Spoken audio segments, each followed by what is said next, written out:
Tonight, the White House says the board of Washington's iconic Kennedy Center for the Performing Arts has given it a new name, the Trump Kennedy Center.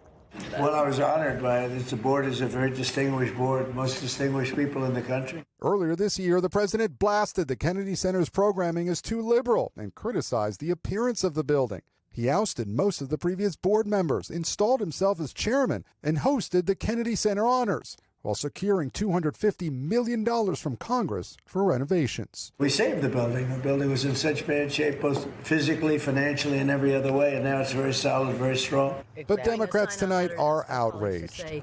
This is not legal. You can't do this. Press Secretary Caroline Leavitt posted the Board of Trustees' vote to rename the center was unanimous. Not so, says Democratic Congresswoman Joyce Beatty, who's part of the board, adding she tried to object at the end of today's call. I was muted, and as I continued to try to unmute to ask questions and voice my opposition to this, I received a note saying that I would not be unmuted. It's the latest example of President Trump looking to reshape Washington, building a massive White House ballroom, installing these new partisan plaques in the White House colonnade, and renaming D.C.'s Institute of Peace the Donald J. Trump Institute of Peace. Now, Democrats are asking whether this latest name change is allowed. Former Democratic Congressman Joe Kennedy, one of JFK's grandnephews, writing, "The Kennedy Center is a living memorial to a fallen president and named for President Kennedy by federal law.